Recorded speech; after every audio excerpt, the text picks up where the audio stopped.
Всех приветствую на своем канале.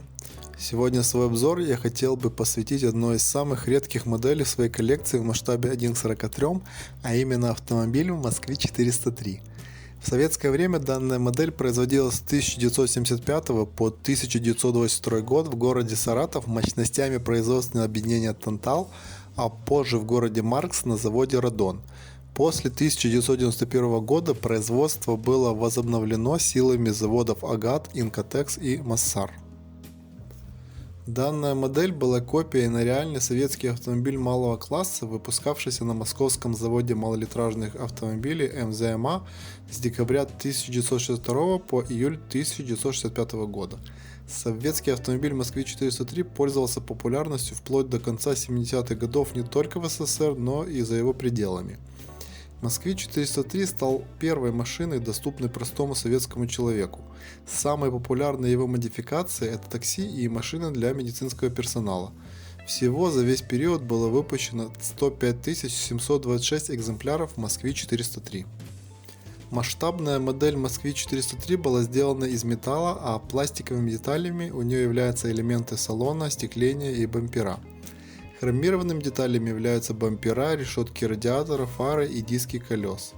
Москвич-403 был первой моделью от саратовского завода, которая производилась с открывающимися передними дверями и крышкой багажника. Это, собственно, и породило впоследствии множество проблем с этими деталями, потому все недоработки проявлялись в виде брака, и очень скоро модель пришлось снять с массового производства. Но до этого пытались исправить связанные с этим проблемы отдельных частей модели. Потому форма и крепление дверей, салона, днища, приборной доски, стекла довольно часто менялись. В свою очередь, сегодня это породило еще больший спрос на эти отличия и без того редкой модели. Учитывая недолгий срок производства, этот Москвич-403 в любых комплектациях можно считать ранним. Однако есть некоторые особенности, которые не часто можно встретить. Редким элементом является хромированная эмблема на капоте и декальная имитация молдинга по бокам. Задние фонари были в цвет кузова, а не окрашены красной краской, как впоследствии. Передние двери были с признаками крепления пружинкой, и ранний вариант приборной панели был без крепления для дверей. Между передней дверью и передним крылом линия разделения доходит до нижней кромки корпуса, а не до нижней границы передней двери, как в более поздних моделях. К ранним и довольно редким признакам также относятся цвет и размер днища. Известно, что днища в ранний период были черными, а также могли краситься в цвет модели. Кроме того, черные, крашеные и стандартные серебристые днища могли немного отличаться по размеру. Также это может быть заметно в нанесении надписей на днище. В зависимости от периода производства надпись «Сделана в СССР» может смещаться относительно верхней надписи «Москвич-403». Модель Москвич-403 имела также два типа стекла с щетками стеклоочистителя, сложенными посередине и сложенными вправо. Как правило, сложенные вправо стеклоочистители встречались реже и в основном на моделях с полом в багажнике.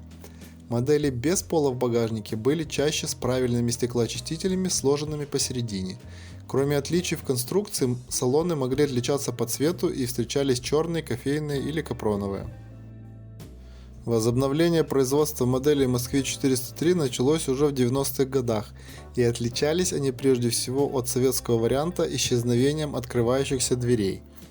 Они стали теперь глухими.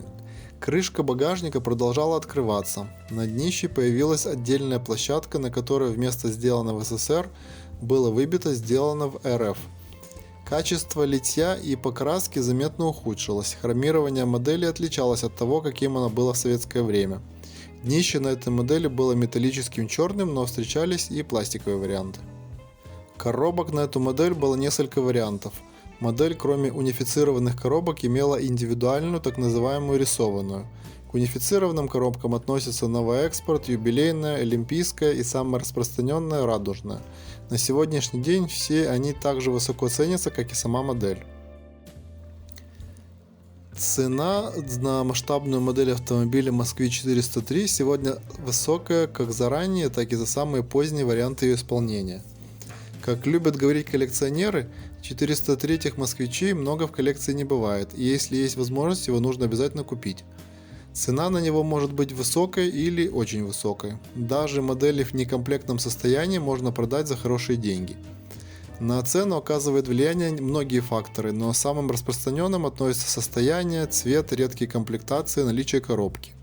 В свободной продаже их мало, и ценник за полностью комплектные модели стандартного исполнения начинается от $100 и может доходить до $1000.